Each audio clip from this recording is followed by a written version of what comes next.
నా కొడక మూసిన మొట్టలరు లాగుతుంటే మీకు సమ్మం ఉందంటారు మీకా ఇప్పుడు ఎవడు కాపాడతాడు మిమ్మల్ని ఏరా ఎరుపుకు నా మడ్డ అనుకుంటున్నారు కదా మీరా చెప్పండిలే నిజం చెప్పండిలే ఓ రమయ్య ఇదేమన్నా పద్ధతిగా ఉందంటరా వయసులో పెద్దోళ్ళు మమ్మల్ని వాటిని లాక్కొస్తే ఏమన్నా బాగుందంటరా అబ్బా వీళ్ళు పెద్ద అయినా నా మడ మీరు చేసే పనులు మళ్ళా మీరు పెద్దోళ్ళు మీకేమన్నా మడ తెలుసా ఆ ప్రొఫెసర్ కూడా నా మాట పుత్తులో కర్ర పెట్టి లేపుకుని మరి వచ్చాడు నన్ను ఎంత దూరం తెంకొచ్చాడా నాకెంత నొప్పి పుట్టింది ముడ్డంతా నా మాట మంట దింగింది ఇప్పుడు కూడా తగ్గరా నాకు ఆ మంట నా మాట ఏ మాత్రం నవ్వు వస్తుంది రాక రెండు మెరుపులు నా మీద పడ్డం ఏందని చిన్న నువ్వు కాదు ఇదా ఒరే నాయన నువ్వు కట్లిప్పురా నాయన తలకిందులుగా ఉండలేకపోతున్నావు ఆ పిల్లకాయలు పైన పడిపోతున్నాయి మీలు పడిపోతున్నాయా లేపరా నువ్వా ఒరే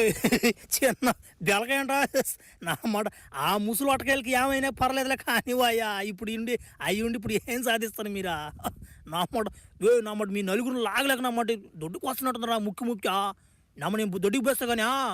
ఈ లోపల నా మాట నన్ను భూగ్రహాన్ని పంపించే మార్గం ఎత్తుకోండి లేకుంటే నా మాట ఒక్కోడు పిత్రుడు నరాలు సాగదీస్తాను ఆ మాట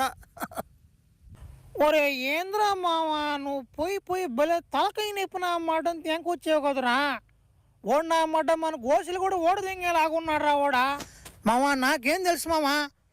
మనం మెరుపు కోసం నేను ఎత్తుకుంటా పోయేలాకు ఆ మెరుపోడి మీద పడుతుంది కాబట్టి వాడిని దెంకొచ్చాను రా ఓడి సంగతి నాకేం తెలుసు అయినా కానీ ఒక మెరుపోడి మీద పడినా కానీ లేపుకొచ్చాను కదా ఉత్తర తీర్చి వాడికా అది కాదురా రెండో మెరుపోడి మీద పడింది ఆ మెరుపు ఎవరు తయారు చేశారు అది ఎక్కడి నుంచి వచ్చింది అర్థమే కాలేదు నాకా ఏ మెరుపు